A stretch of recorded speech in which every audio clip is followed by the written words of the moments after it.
Hello everybody, it's Chris Petri. Hey, thanks for coming by again. I'm so glad you're here. We're going to have some fun together. We're going to take some time out and do a quick composition here over the next hour.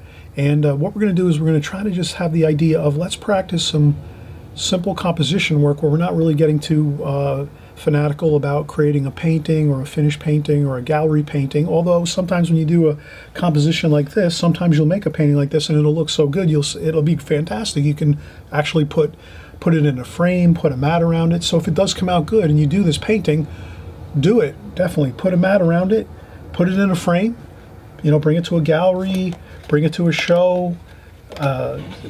Maybe it's a great gift for like a holiday or a birthday or something like that, or maybe you can hang it on your wall and that's your beautiful painting you'll have in your house with or your apartment. So I hope you'll have fun with it in that respect, that it's going to be a composition where you're practicing these techniques of doing a beautiful rustic scene, but at the same time, if it comes out great, hey, you know what, celebrate it, put it in a frame, have a great time of it. Celebrate your successes as you go along and you're doing your paintings. If you find you have some good paintings, some good compositions, put them in frames, put mats on them, put them in frames, or even just put a mat on it and put it in a plastic, one of those plastic jackets, you know what I mean? And just, celebrate the successes of your watercolors and your paintings. Many of you are sending in paintings and they look absolutely beautiful. So I'm just so proud of everybody out there that are doing such beautiful paintings. And so here's the one we're going to do some rustic stonework, a beautiful white frame window with some brick over the top, like a brick header course across the top, some brickwork on this wall over here, some regular brick coursings with some stone mixed in, the beautiful thatch roof. Again, this is something you might see at a bed and breakfast or a beautiful house out in, like, let's say Europe somewhere in the beautiful countryside. Get into the mood of it all. Beautiful clay tile roofs, some beautiful brick chimneys here and brick clay chimney pots, some brush, some bushes over here, some abstract looking bushes, and we did some twigs and some branches and things with the bushes here. We did a little more interesting detail. Then we just washed this down here with a really light wash of water just to give it that watercolor feel, just a faded, nice soft looking watercolor diffused look there. And you'll see that it really is a fun painting to try. And if you just want to try certain pieces of the painting and not do the whole entire composition, that's fine too. If you're just starting out in watercolor and you've only been painting a couple weeks or a couple months or even 1 year, maybe it's better just to section off a small part. And we go into all that in the video. We show you where you can section off certain parts of your painting and practice just a few parts here and there so you're not overwhelmed with too much composition. But again, have fun with this, enjoy. We'll get started in just a second.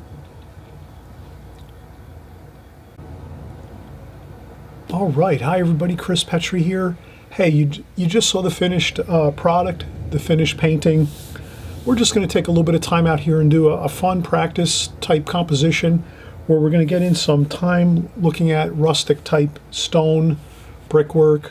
This might be a bed and breakfast, a small motel somewhere in Europe, beautiful old rustic architecture, thatch roofs, stone facades, brickwork in the facade mixed with stone, clay tile roofs, beautiful chimneys, brick chimneys, clay pot chimney flues, and chimney pots, clay tiles again, shrubs, some gorgeous scenery, stuff you want to learn how to practice on. But this might not be a real composition, a real painting, like a real, this wouldn't be something, you might be painting for a show or a gallery. Or maybe it might turn out to be something that really looks fantastic for you and you might say, wow, yeah, this is one of the best paintings I've ever done. That happens to me too. Sometimes I surprise myself and I just try a painting, try something new, or I might be just trying to get a feel for a subject matter, and all of a sudden a great painting happens. So let's enjoy the success of our watercolors, whether we're just practicing compositions, where we're practicing techniques, methods, different looks, different feels for different subject matter. Sometimes it turns out to be a great painting, and you might say to yourself, wow, this is one of the best paintings I've ever done. So hey, enjoy the process. That's all it is. Each time you put new paper on your either your sketchbook, if you have a sketchbook you're working in, or you're working on your artist board and you're putting down watercolor paper, you're taping it down, you're doing a new composition, you're trying out a painting, you're working along on one of our tutorials here, the same thing always applies. It's a learning process. You're just trying to practice up on your techniques, your skills, get familiar with more subject matter. Here you're getting familiar with, again, the rustic look of buildings, the stonework, the brickwork, thatch roofs, chimneys, clay tile roofs. You want to get a feel, bushes. Interesting subject matter that you want to learn, you know, a little bit about. Try practicing it once or twice. Put this in your file, in your manila folder, or if you have a bucket, like a little basket you keep your watercolors in. Keep this handy. This way, if you ever run across a painting you're going to do and you have rustic type scenery, you can come back to this and use this actual watercolor composition you're going to do now. You're going to use this, you're going to save it, put it in a file. In your files, you save it at your place, in your studio, in your house. You save it, and then this way you can refer to it. So you always want to save your work that you're always doing, no matter what it is. Save it, put it in a file, put it in a box, a shoebox, whatever it is, a big crate. You might have crates, you might have a nice plastic bin. You know, you put all your stuff you're doing, all your work, all your paintings, your drawings. Keep saving all of it. Don't throw anything away unless you get super frustrated. Then you have to put it in the shredder or whatever, or throw it out the window. But, you know, everyone gets frustrated once in a while, including myself. So anyway, keep going. You just keep doing some more compositions. So here, let's practice on the rustic look of buildings. Some beautiful European rustic, maybe a bed and breakfast. Start thinking of some cool thoughts. Vacation, European vacation, rustic bed and breakfast. Start thinking of good thoughts, happy thoughts. You got to do that. Think of happy thoughts, vacation thoughts, you know. And then we'll go from there. And then you get into that excitement of it and we'll start doing it. So here, very simple. We're going to do this alla prima. I'm going to start with my darks first. And again, you want to work from my finished painting. I always say that. Work from my finished painting, please. I can't show the photograph anyway for copyright issues. So I can't take someone else's photography and use it in my videos and not expect that someone might get upset with me because I'm taking their work and using it to benefit from it somehow or what have you. So again, we're going to get some darks. Burnt umber are the same darks. Burnt umber, French ultramarine blue, burnt sienna. Mix a nice dark here. This is some really super dark under here. This is the thatch roof. Look at that. That's all you need. Some good darks.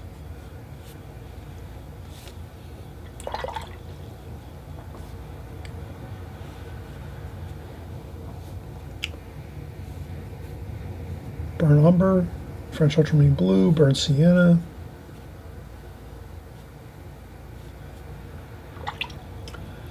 Then we'll go with some yellow ochre. Mix that in there.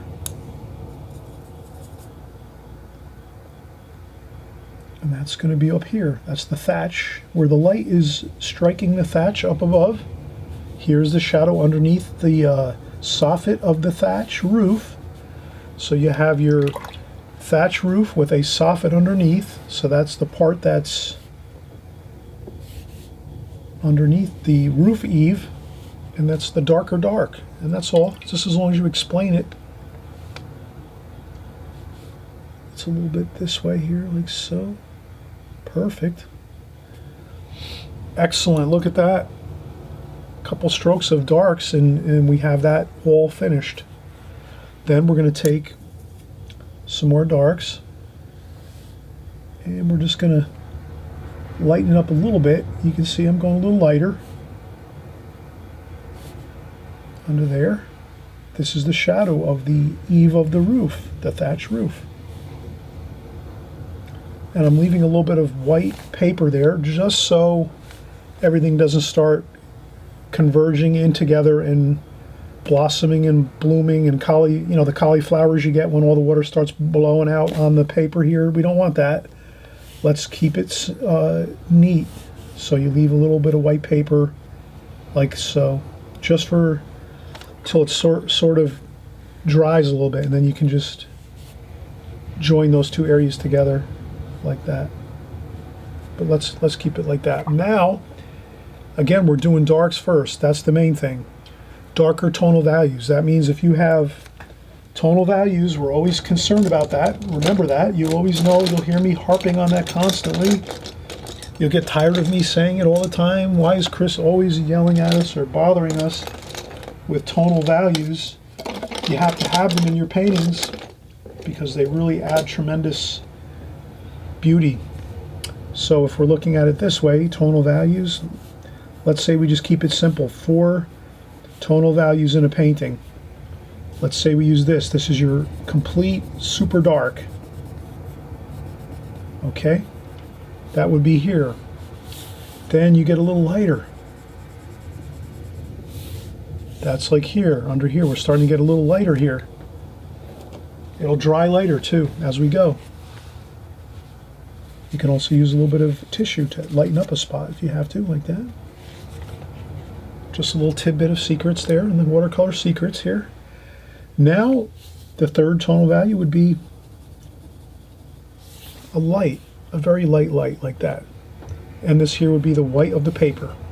If you want to go another one, you can say this would be the white of the paper, and then maybe this is just one more step, just a little bit of a touch of tone and value there, and then this is the white paper.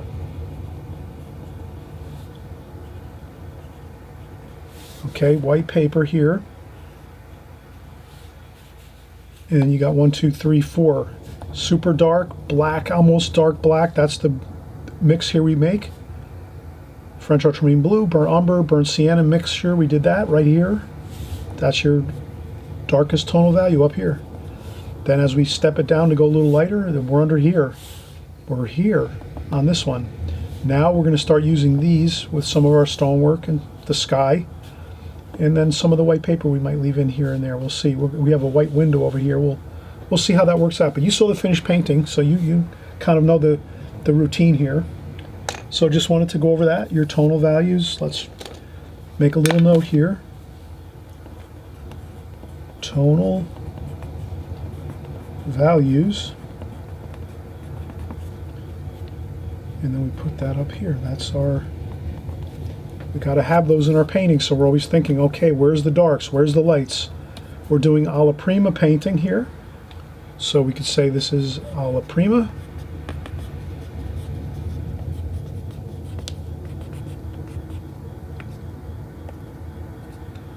Alla prima. That means we're painting it all at one time. We're not doing any kind of fancy glazing techniques where we're going lights all over and then darks on top of lights. We're just going straight in there and painting everything at one time, alla prima, all at one time. And we're going to start with our darks first. So we're doing our darks first. Here we go. We're all set. And now let's get these here. Now we're safe to go in and join those areas. And we're going to continue on here. More darks. We always want to keep our darks going. Like that. There we go. Okay, now let's keep looking. I'm looking at my photograph. Where are there more darks? Well, I see a lot of them. This is sort of an early morning scene or maybe a sunset scene. But it definitely is a either early morning or late afternoon scene because there's more darks and it's not that bright. So we always remember that. If you see a lot of darks in a painting, it's probably a lot of shadows or a lot of lower light, not as much light. So I'm noticing here, I'm just going to keep modulating my colors. I want to go with different colors here. Just that's all you have to remember. Mix your colors, cools and warms. Let's start getting in some cerulean blue. I want to make sure I'm getting in some warm and cools.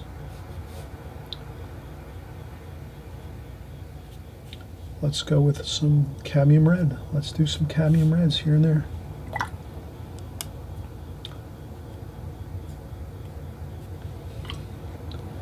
The more colors you can add in there, you're going to definitely thank me that I'm telling you that. Okay, this is darker over here.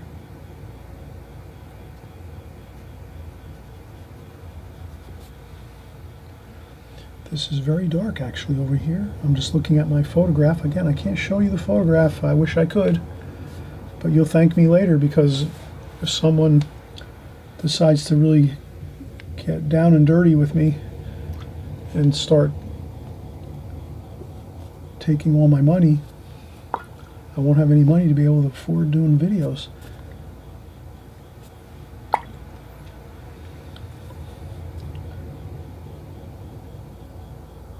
But no worries,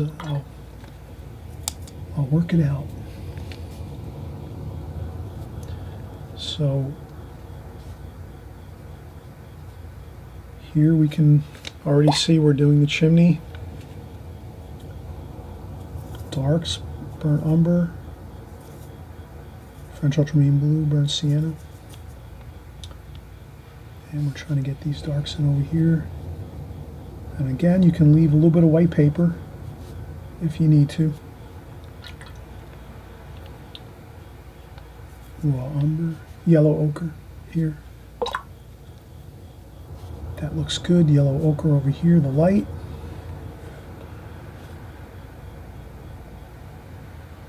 There it is.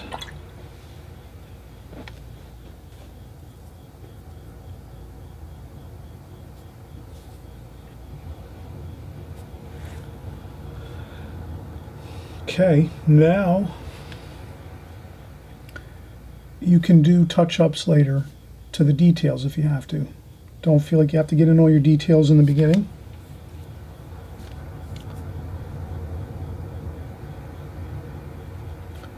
Certain areas, you can just let it go. Don't worry about it. Here we're going to do some stonework. Okay, we're going to make a stone shape there.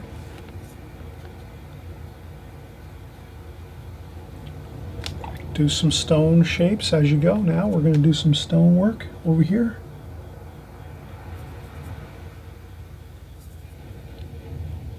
Do a little splashing. And again, you're having fun with this.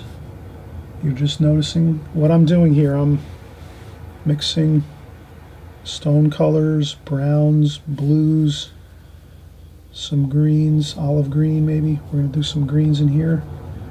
Now that I notice I'm going to add some greens in my painting, let me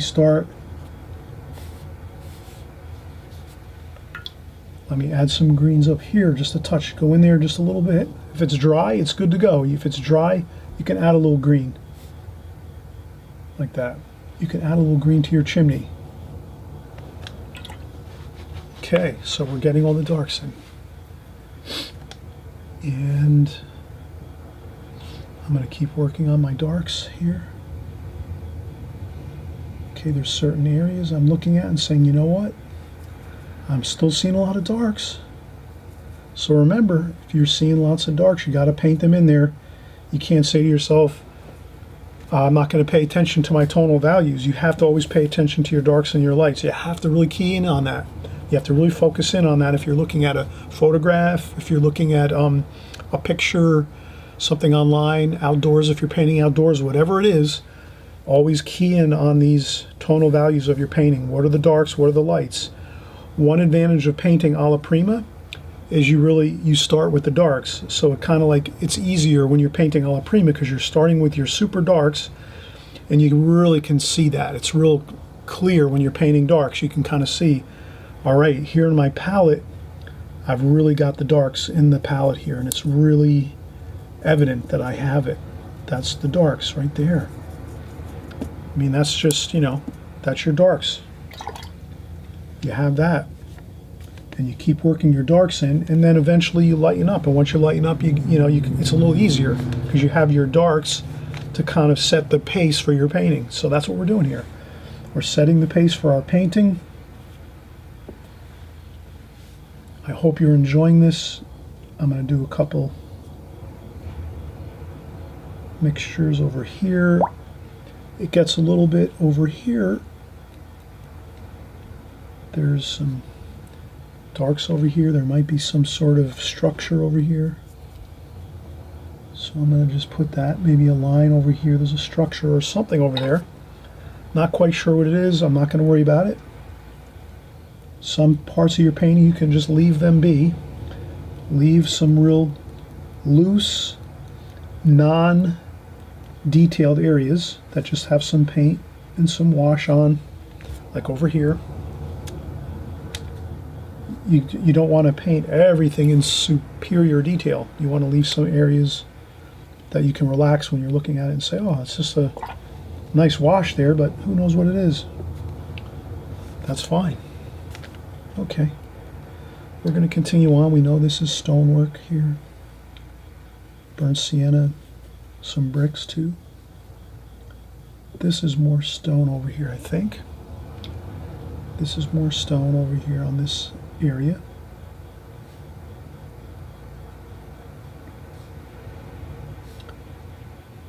Okay.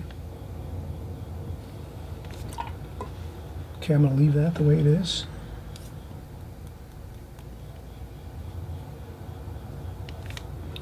Okay, so now we have some stone over here, some stone wall.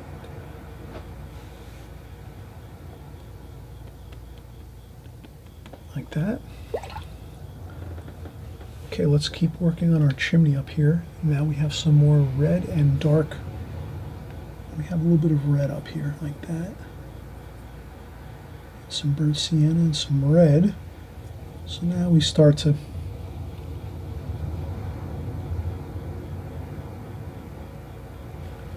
you can do some bricks like this if you want, very loosely.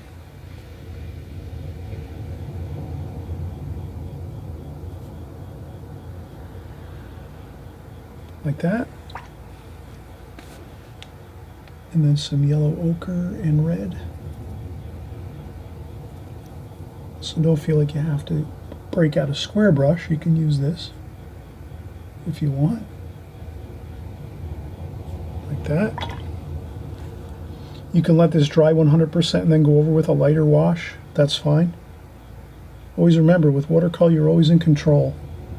All you want to think about is, can I go back in and do more work to this later? And if the answer is yes, then you can do that. Most often with watercolor, you can go back in and do more work to your painting later.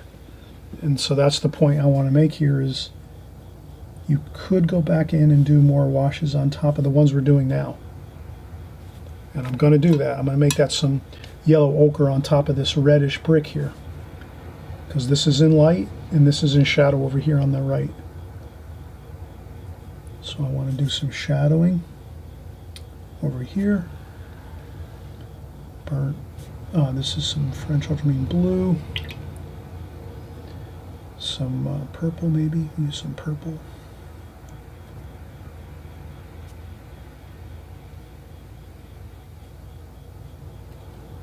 Now that I'm going to use some purple in my painting, I'm going to go everywhere with it.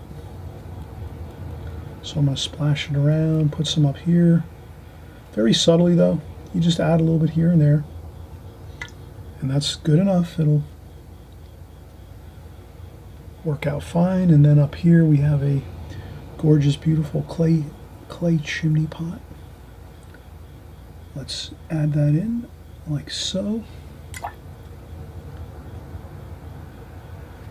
And then it's darker on this side, and it goes quite a bit dark. You can't believe it. Wow. Wow, look at that.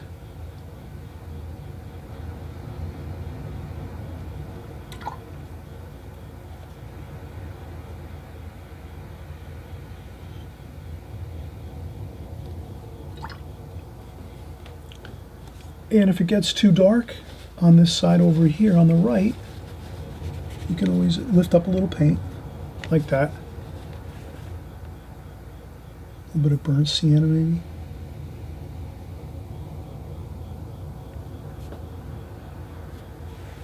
Okay, good. More darks. This is more like a little bit of a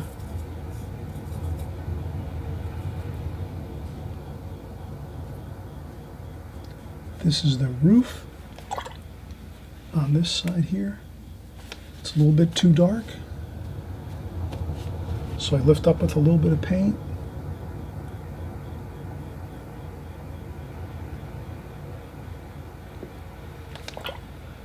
There we go.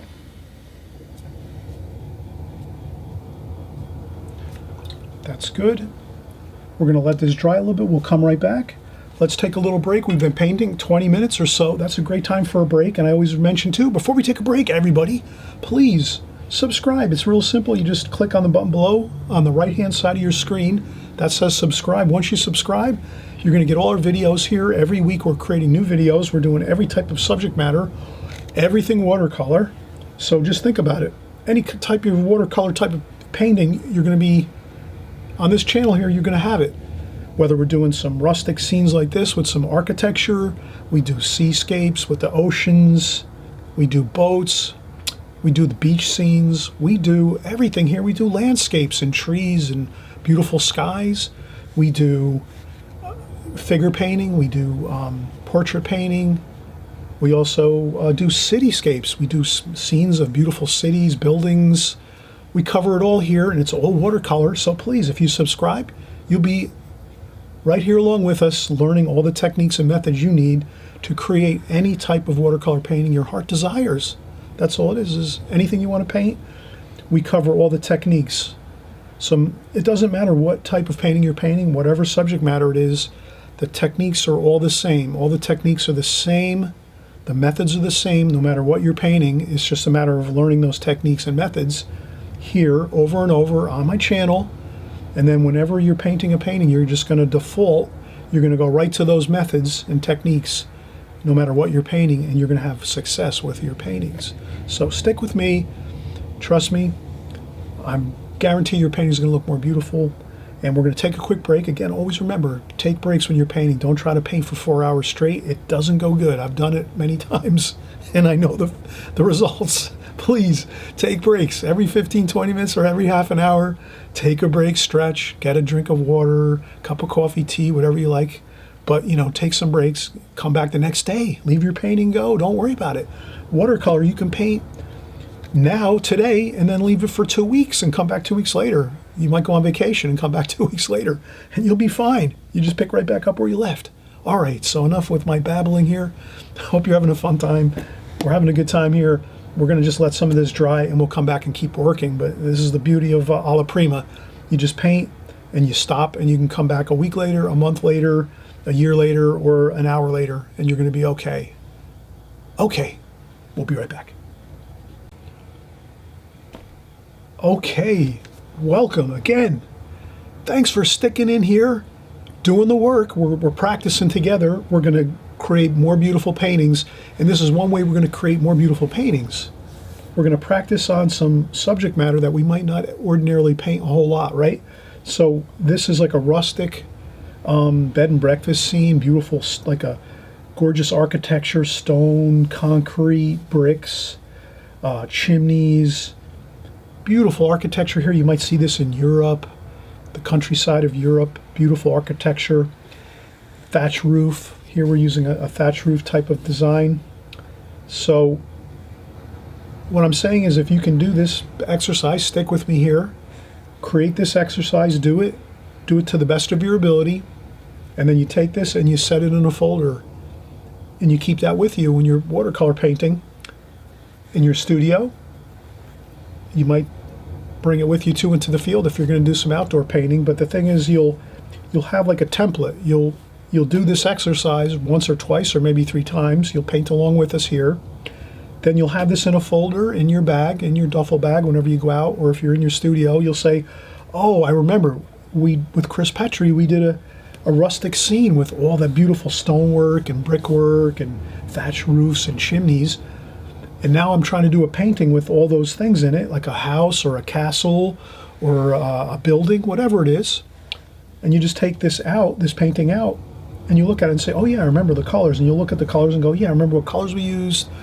I remember what technique we use. We use alla prima. You might write down alla prima on your note paper when you're doing your painting. And you might write down your tonal values. You might make a little sketch of your tonal values as well.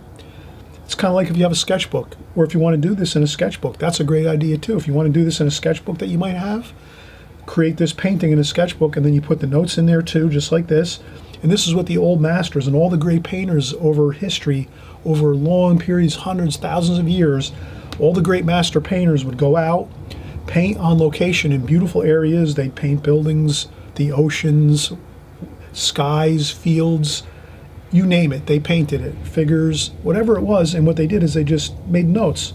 I'm going to do this one alla prima, and they'd write that down on their sketchbook with their painting with it, along with it. So they'd have their notes and their paintings together, so that when they went back in the studio, they could go, yeah, let me create a painting, and now I'm going to use all the things I learned in the field, alla prima. I'm going to use that technique. I understand what it is. Tonal values, I want to make sure I'm getting all my tonal values. And that type of thing will really help you tremendously. And you can even keep track of your colors. You might take some color swatches and put those on your sketchbook and say, you know, this color was, you know, yellow ochre with a little bit of cerulean blue and a little bit of French ultramarine blue. This was more, you know, just yellow ochre and maybe some, you know, some red, some cadmium red. You might write down or you just might make your colors and say, okay, here's the colors I used. I used cadmium red. I used French ultramarine blue. I used even a dab of color. You'll look at the color in your sketchbook and you'll know what it is. You'll go, oh yeah, that's cerulean blue, or that's French ultramarine blue. You can identify it as you look at your palette and your notes. So you can do all that kind of cool stuff. Really helps. But if you don't want to get all too fussy and do all this fancy stuff, not a problem. As long as you're doing this exercise and you leave this in your sketch, you leave this either in a sketchbook or in a folder in your studio, you'll have it to refer back to. And then whenever you come across a painting you're going to do where you have to create some stonework, some brickwork, some thatch roofs, some chimneys, you can just look right back to it and go, oh yeah, I did that already. The chimney, how did I do it? Okay, boom. I used yellow ochre and I used some blues and darks for the shadows. Chimney pot, oh yeah, I remember I could see it right here. I used cadmium red and a little bit of yellow ochre mixed, and then a little bit of darker French ultramarine blue for the shadow side. Follow me? Does that make sense? If you keep your paintings that you do now in your sketchbook or in your notes, you'll have it for future reference. Real important. Please do that. Whatever you do, save your paintings. Your paintings are valuable. Your practice paintings are extremely valuable. All right, let's continue on here. So I notice right away when I'm looking at my picture, I have a really dark shadow under this part of the roof, so I'm going to do that. I'm going to put in that shadow, use some purple here. I'll use some red even too. We'll add a little red in there.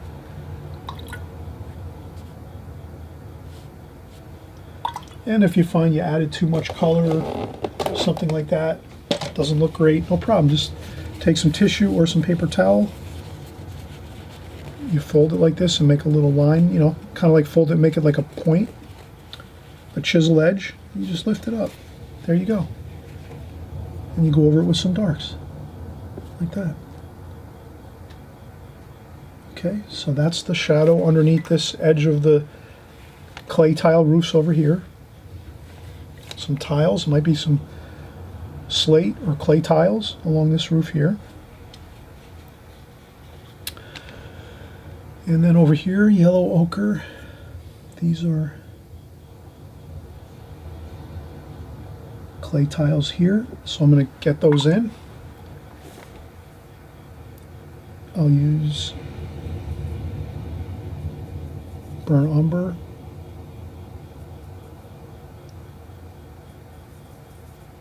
yellow ochre, and cadmium red,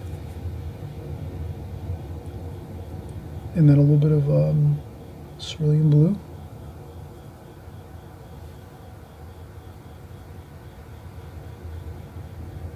And I'm going to start making the other tiles over here. Clay tiles are over here too on this part of the roof, and they're similar to the brick shapes that we were thinking about before. We'll go over that just in a few seconds. We'll take a break. Actually, we'll work a little bit more, and we'll take a break, and I'll kind of discuss with you a quick little handy tip on creating tile and brick and tile. Okay, so that it's easier for you. So I'm just going to continue making some brick shapes here. And again, don't forget, you can always glaze over you can glaze over any wash you're doing with any type of subject matter, again, later once it dries. So don't feel like you're ever stuck. If you need to go over and glaze with something, you'll be able to do that. So here I'm just creating now I'm going to add a little bit of red here and there. So let me add some excitement. Then along this top piece here, there's some light catching the edge, and this is a dark here.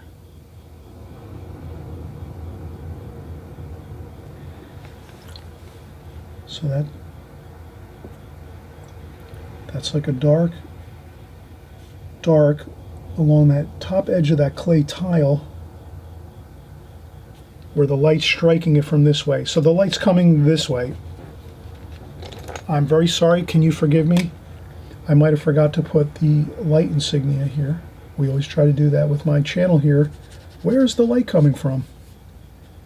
It's coming from this way, from there, out there. It's coming this way. The light's shining basically in our eyes. So this is like if we're set up with our easel over here on the grass by these buildings and we're painting and drawing, we're having a great time. Maybe we're here on location actually at a bed and breakfast or somewhere we're staying and we're having a vacation and the light's shining this way and it's early in the morning, so the sun's probably down low in the sky over here somewhere far beyond where we can't see it. So it's not like it's shining directly in our eyes. The sun's low in the sky early in the morning, but it is shining this way. So we're seeing that we're in the shadow areas over here in this painting. So we're in the cool shadows in this painting. Let's remember that. That's important to remember. And this insignia will tell us. This is another thing you want to put in your sketchbook or your notes. You know, when you're doing your painting, always try to put your light insignia. Where's the light coming from? If you can do that right in the beginning of your painting, then if you ever get confused on where you're going to add a shadow, you can just, oh yeah, this light's coming from in front of us this way. Okay, so we're going to continue here. And let's do this, some splashing here. We're going to do some stonework. Now the fun part, let's get some yellow ochre. We'll do some yellow ochre, raw sienna, maybe even two raw sienna here. Yeah, let's do raw sienna with a little bit of sap green, or olive green. Yeah, raw sienna. And I told you before, does this make sense? Now we can add some wash. It's all dry over here. So now we can add some of that raw sienna on these bricks over here. And there you have it. And you can add some more over here too.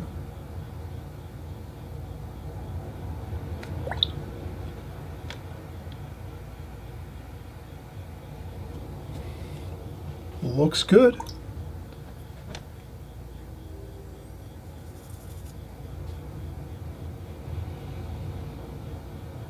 And again, once this is dry, and it is dry, this chimney dried, you know, like 20 minutes ago when we took our break. Another great reason to take breaks. Things dry. So you're never going to be worried about too much blossoming and blooms and cauliflowers and all those good things. Those bad things. They could be good too. They look good once in a while. There we go. So I'm adjusting my tonal values. I needed to make this a little bit darker like this over here. It was too light. It was like this. So I went and did that. Okay, over here, we're going to start to work on some more stonework. You know what? Let's work on more darks. Again, alla prima, we're trying to get those darks first. Let's make a note of that too. This might be just another little quick note we make. Darks first.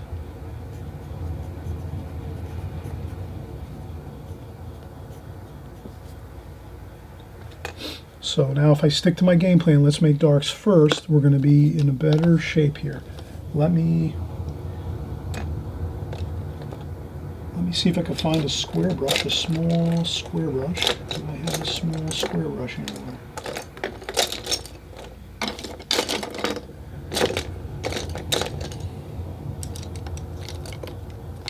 Yes, this will work. So I have a small square brush here, flat brush, and I'd like to make some bricks. Burnt sienna and cadmium red, a bit of burnt umber, and a touch of cerulean blue down there. Rinse off the brush. Let's get some bricks in here. Look at this, how easy this is. Wow, look at that. All you have to do to paint a brick is get a flat brush. Don't suffer and try to paint bricks with round brushes. Bust out one of those brushes you've been leaving in the drawer there that you haven't used in a year. Come on, break it out. Go find that brush. Look at that. That flat brush is perfect. Let's go. Look at that. Yeah. Perfect. See, this is why I really enjoy watercolor. We have a good time here. So there we go. We're off and running. And we make some bricks. And we don't want to make them all the same. Make one kind of... The mason might have decided he wanted to make a brick on an angle. Like that, or two. He was thinking like an artist. He didn't want to leave everything looking straight. Shadow under there. Whoop. Whoop. Look at that. Isn't that fantastic? You can create bricks real quick. That's the fun way to make bricks, everybody, for this type of painting. I did a couple bricks up here with the round brush, but it's a little more difficult. And then there's even a smaller brush I have somewhere on my table here. Let me see if I can find it. I don't know. I don't see it right now. Maybe it's over there. Nope. Let's see. Where do I have that one? All right. I'm giving up. I did not give up. Don't give up. Here it is. Look. We even have a smaller one there. We're going to use this one just in a minute. Let's put this over here. Okay, so we have our larger bricks there. And then here we just have a few. A couple broken pieces of brick they put in there like that. And another one there. And then we have one here. And now we're going to start seeing the bricks like that. And again, if you're doing these rustic scenes like this and you need to do brickwork, now's your time. And I did a lot of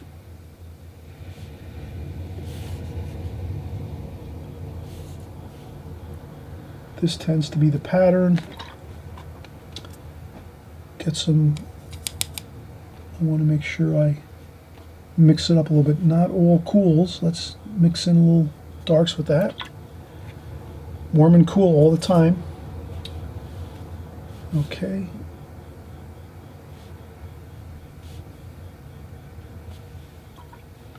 There you go. And let's keep going. Now, not everywhere. These bricks are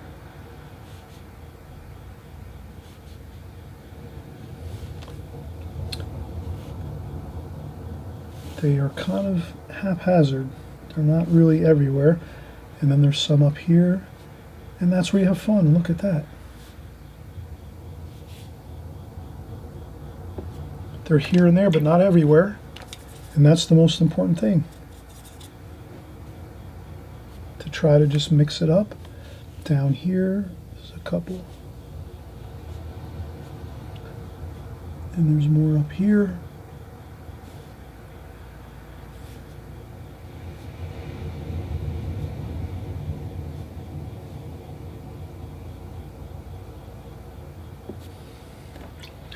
Then we take a little bit of mix here and just splash a little. That's the stonework with the cement. You want to splash on some splashes like that. Mix it up a little bit. A little bit of blue. You need a bigger brush to do splashing. Usually you can't get really good splashes so much with smaller brushes like this, like these small flat brushes. They're really tough to splash with, so you need a little bit bigger of a brush, and then we'll go back to our number 6 round brush. And then you get more water and more paint on there, and then you can just get a lot more splashing going. So we just splash around, and we'll do some shadowing over here. That might be good. And again, you're just getting your practice in on your stonework and your brickwork and your clay tile roofs and your thatch roof and your chimneys and your chimney pots and your windows and your bushes. So you're doing all kinds of cool stuff here, all in the same painting.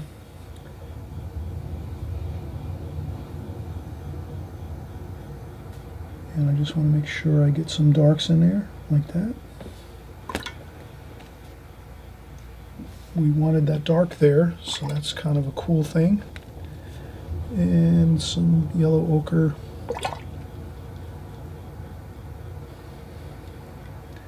Splashing always works well. So we're doing some splashing. Some purple here, mixing up our colors.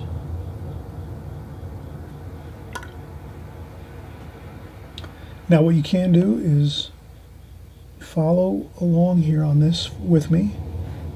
We're already at 20 minutes, so we're sort of already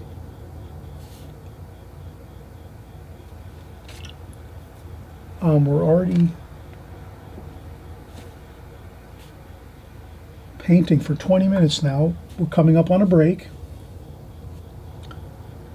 and I'm trying to do some mixing of colors here on the brick, splashing. There is stone over here. I'll make some stones, and that's part of making stones is splashing. You got to splash a lot, and then at some point you kind of stop on the splashing, and you start to get the stone feel. Round stones, small ones, large ones.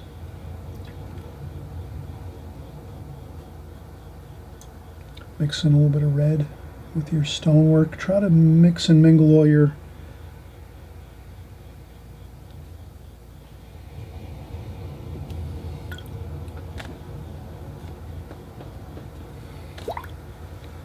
and then what I might do is work in my darks over here with my window. Let me get that dark in with my window, French ultramarine blue, and then we'll take a break. So this is the last thing we do before we take our break. French ultramarine blue, straight paint, no water, straight paint, French ultramarine blue, burnt umber, burnt sienna. Get a nice dark, and we're going to make our window, and we're going to leave in the white panes of the window, the wood glazings here. We're going to do our glazing panels here. Doesn't have to be perfect, just try to get in your 3 and 3. 3 and 3, you just remember that. 3 here, 3, like that.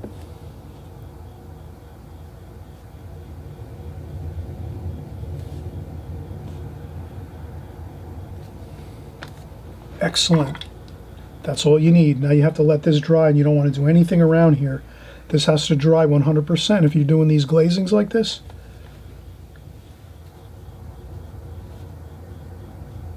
Like that. Let that dry 100%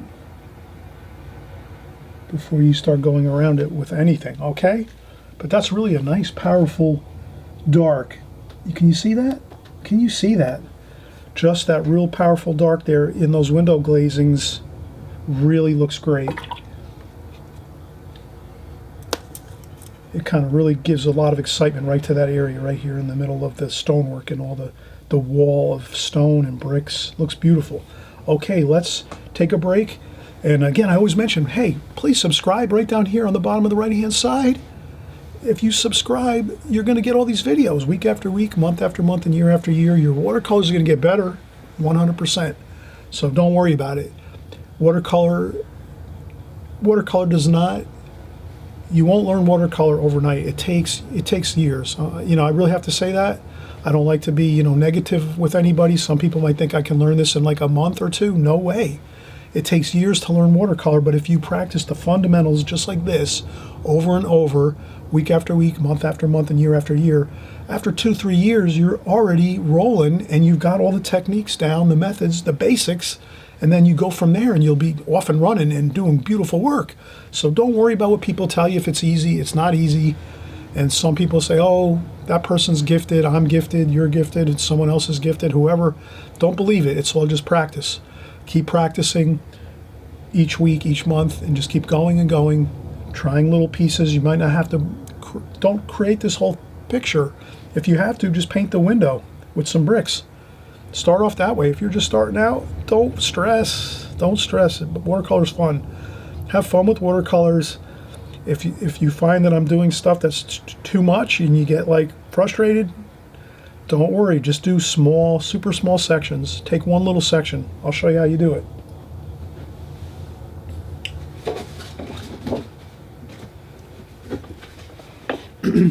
You just take one small section and you section it off. Look at that.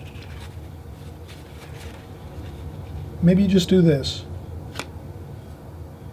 Try out the window, some bricks over here, some stonework and splashing, and eventually we're going to get to the bushes underneath this window here. Try just this one area. Don't worry about the chimneys and all that other stuff. If you're just starting out, make things small. Just try small pieces of the larger puzzle. Maybe you try this first on a separate piece of watercolor paper. Then you might say, okay, now I'm going to try these chimneys. And you do these chimneys like this. And then if you do that, then you have the whole painting really, because those are the two more, you know, complicated sections. Some bricks over here and the window. And then the chimneys, look at that. So you practice it in two different sections, and then if you want to do the whole thing, fine. If not, you just leave these two paintings separate in your studio and you say, okay, here's some chimneys. Perfect. Here's a window with some brick and some stone wall. Perfect. You have two paintings for the price of one, and hey, you have it in your file. Keep it with you in your studio. Do not throw your paintings away. Keep them with you. Have fun with it. And again, don't get frustrated. Watercolor's fun. So happy painting. Let's come back in just a few minutes. Let this dry a little bit, and we'll get started again. Okay, everybody, we're back, and I just wanted to also mention too, we're using Fabriano here. Fabriano. So I'll write that down maybe on the paper here. We'll make some notes. Make some more notes here. Let's do Fabriano.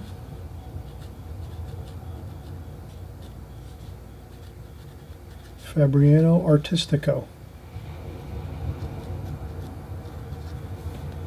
Fabriano Artistico. Rough. Texture paper, rough paper, and extra white. So that's something you can use. You'll get similar results. If you're using different style watercolor papers, you might come up with a different look a little bit. It might vary just a little bit, and that's no problem at all. Whatever paper you have, as long as it's watercolor paper, you're in great standing. Okay, so now we're going to continue on here. We're already almost finished here. Let's just finish up. And again, this is practice. This is a compositional piece. We're not here to, who knows, it might turn out great. And it might be a great piece for you that you might put in a gallery or a show or sell or give as a gift. I'm not going to say that. You know, don't underestimate how your compositions and paintings can turn out, because sometimes, you know, you can just be practicing on something and it turns out phenomenal. And I'm sure many of you are doing phenomenal practice and compositional work, no question. I've seen some of you are sending in pictures to me online on my email. You're doing beautiful work out there, just phenomenal work. So I'm really happy with everyone that sent me in pictures. Everyone's doing beautiful work and really really understanding what we're doing all the time here on my channel. And it's proof that when I look at your paintings, I say, yeah, they understand completely what I'm doing. They're practicing all the methods and techniques I've been showing here for 5 years. I've been on YouTube now. Most people that are sending in photographs of their finished paintings, they're looking fantastic. They're looking excellent. So great work out there, everybody. Thanks for sending me your paintings, and I'm really happy and thankful that you do send me them, and I'm just really impressed. So I'm just going to continue on here with finishing up this painting. So we have everything is going really well. We have our dark window glazings that look great. We're going to paint around that window to make it appear, so we're using negative shape painting. First thing I'm going to do is empty my water. So I always try to keep fresh, clean water in my water bucket. That's important.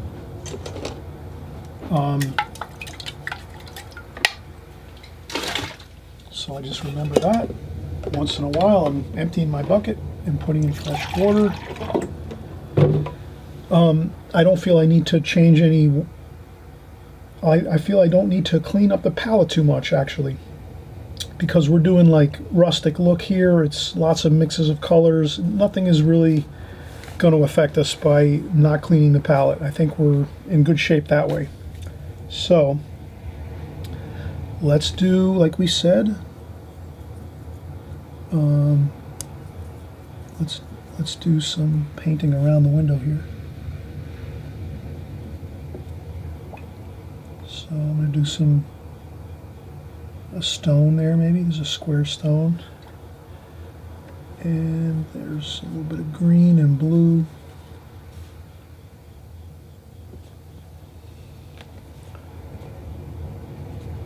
And there's some red and raw umber even too.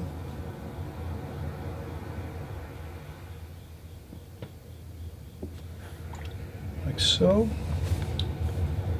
And over here, same thing, maybe a stone over there. Maybe a darker stone like that.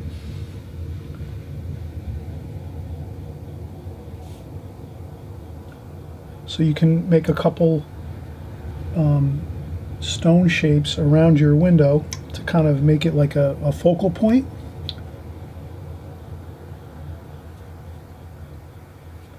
And you could take some smaller stones, make some small stones here and there. That's always it looks great if you just make large stones and then small stones around it.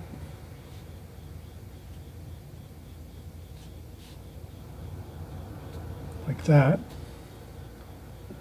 And that's a good way to create some beautiful stonework.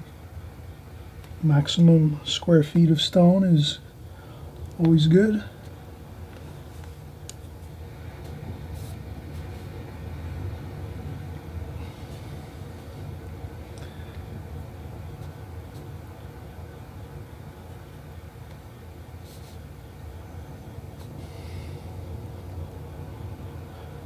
So it's good to get everything mixed. The colors here, we don't want to,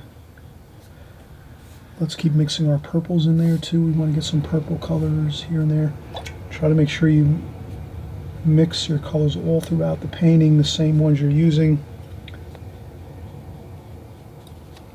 And I'm not going to get much more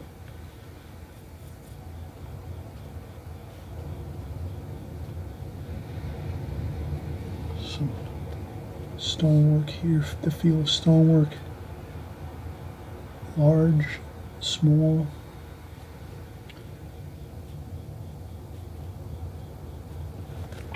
And I think that's pretty good. I think we're good on that. Now, let's get some darks mixed here. Burnt umber. Maybe some yellow sap green. Burnt sienna. We'll hold our brush like this. So we're going to hold our brush like normally we're holding our brush like a pencil most of the time. So most of you, when you're doing your techniques, you realize most of you, when you're painting, you're going to probably find yourself, you're holding your brush like a pencil, like I do. I mean, if you're watching me all the time, you're probably going to just wind up holding your brush the way I do. And then you'll use your pinky sometimes to rest on the paper to get a little more, you have a little more versatility like that with holding your pinky on the paper. And then, sometimes you have to be careful not to lean your hand into the painting and so forth, and that's why breaks are important, so you can let some of the paint dry. But then sometimes you're going to want to hold your brush like this, sort of like this, to get or you can hold it like this to get some of these bushes.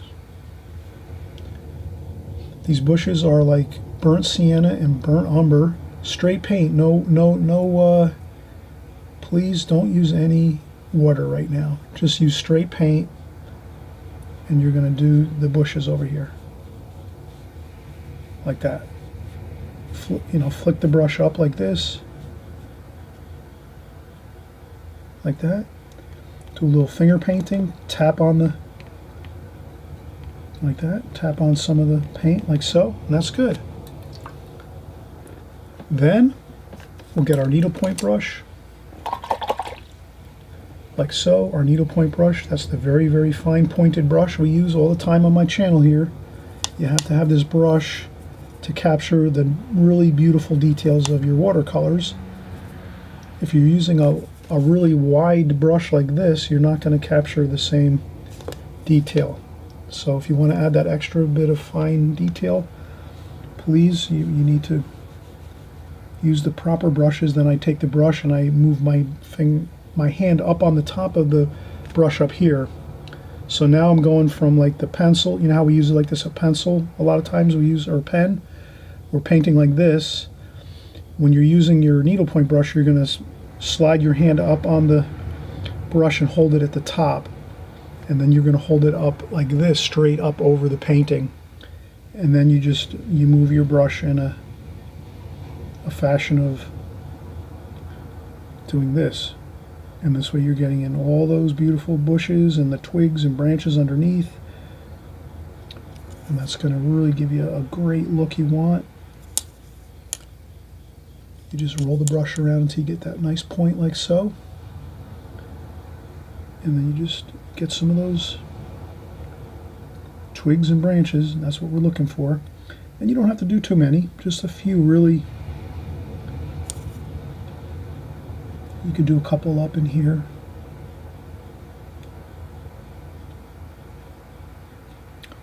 I'll do some more over here. This looks really good over here. It kind of looks really nice if we can get some of this branches and things over here. And then we use, again, the same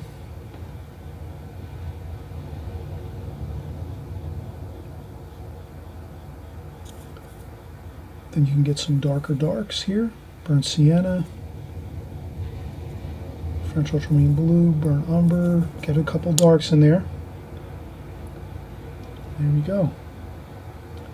You could do a tree over here just to make it look interesting. Practice your tree shapes with your branches and twigs like so.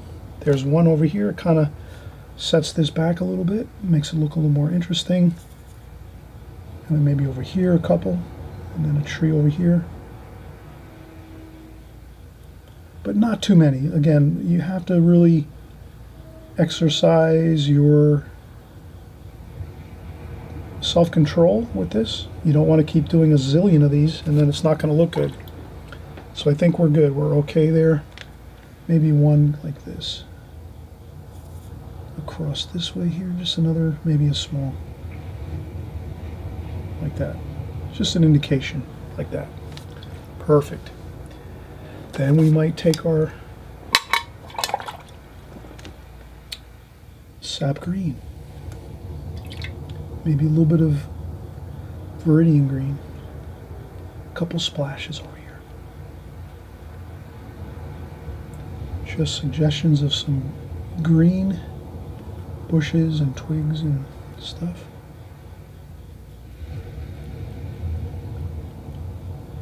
Now if you're adding some of that, definitely best to add it up here too.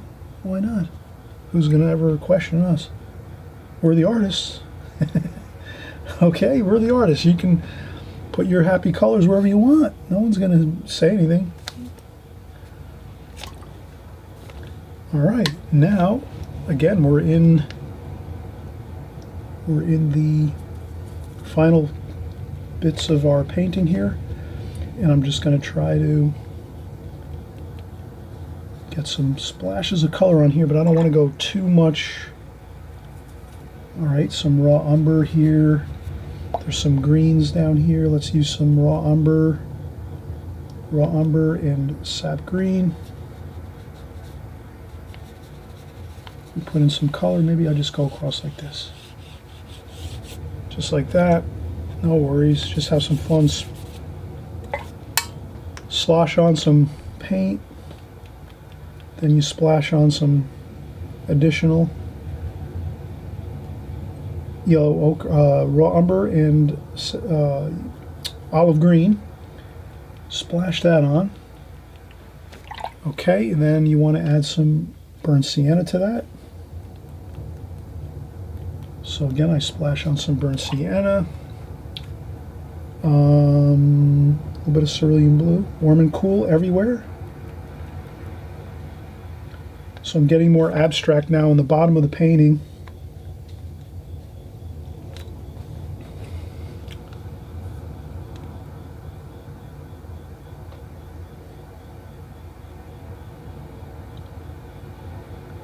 And then I'm trying to just get some tonal value on this here. So we're using this and this tonal value here.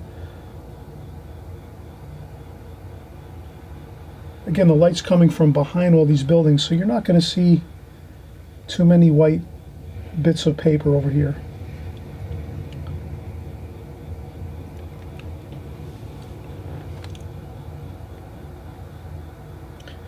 And I'll get some darker greens.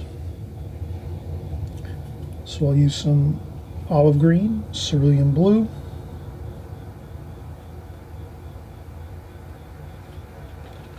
Like that. Add a little bit into this too.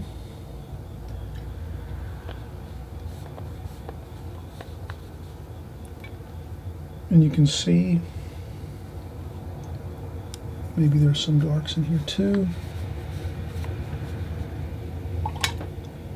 Burnt umber, French ultramarine blue, burnt sienna, some darks.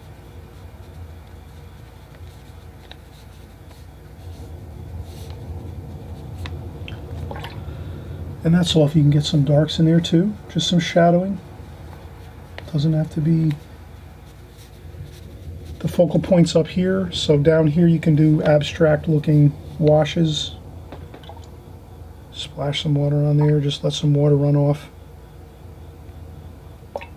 See, I'm just dumping some water on here, on this bottom portion, just like that. Let it just be all watery down there, that's fine. And then we'll mirror that same look up here. Only thing is up here you have to be careful around the chimney that you don't let that chimney get too moist with water wash. Otherwise it's going to just blend in and make a mess. So let's just do this. And some like that. And then let it just work its way.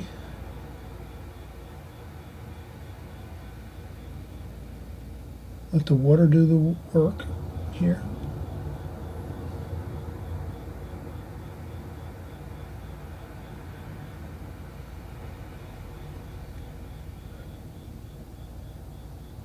Okay, you just work that water all the way around the chimney, like that. Now here what you can do, all right, let's get some of this here. I'm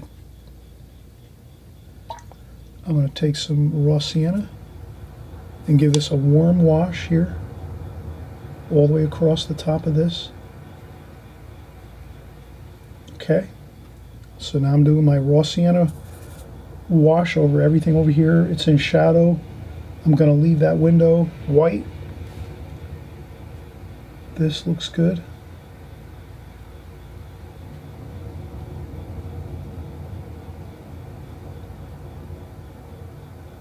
So now this all becomes warm,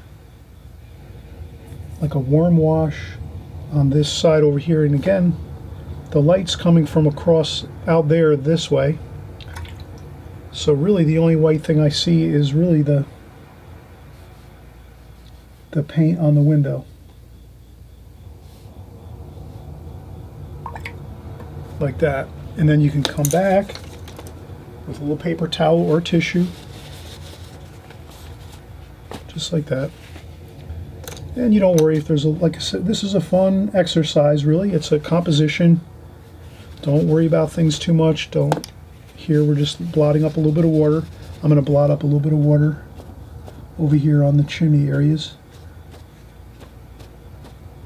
so that we don't activate all that wash again and it becomes all blurry and cauliflowers and blossoms and balloons out into the wash of the sky. This might be a place too where if you have a blow dryer, you can blow dry really quickly once you do your wash. But I just dab it up the same way with and then I just dab up the bottom here where we had some puddles at the bottom of our painting. So you can kind of see that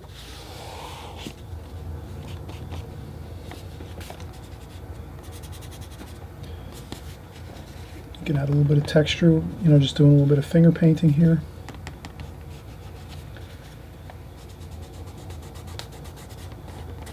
Like so.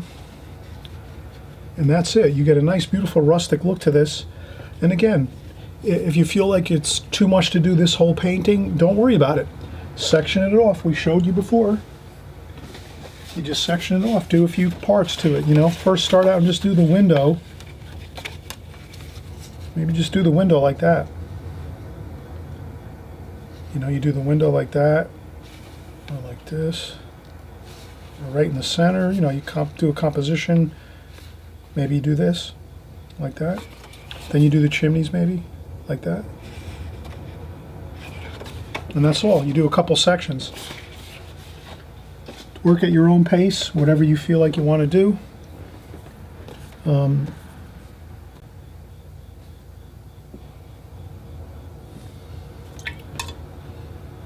then you've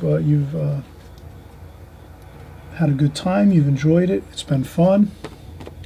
And it's been really fun here working with all of you. Thanks so much for working along with me, joining along, for subscribing, for leaving all the beautiful comments in my comment section of my YouTube channel. I really appreciate everyone. I hope your paintings are going beautifully. I know they are, and I know you're getting better and better each day as you practice and work at it. And again, it's not easy. Watercolor is not a simple medium. But if you're doing exercises constantly, doing small compositions, you'll get the hang of it before you know it, and you'll be having a great time. And if you're just watching for the sake of variety and watching just for fun, I used to watch videos, and on TV I used to love watching artists, oil painters and watercolor painters on TV when I was a young boy. That's what gave me a lot of my inspiration that later in years helped me to really have a lot of fun and get more interested in painting and being an artist. So if you're just watching for fun, maybe you're just here to watch for fun for now, but maybe in a couple of years or so you'll pick it up. Who knows? But in any case, happy painting, everybody. Enjoy, and we'll see you on the next video.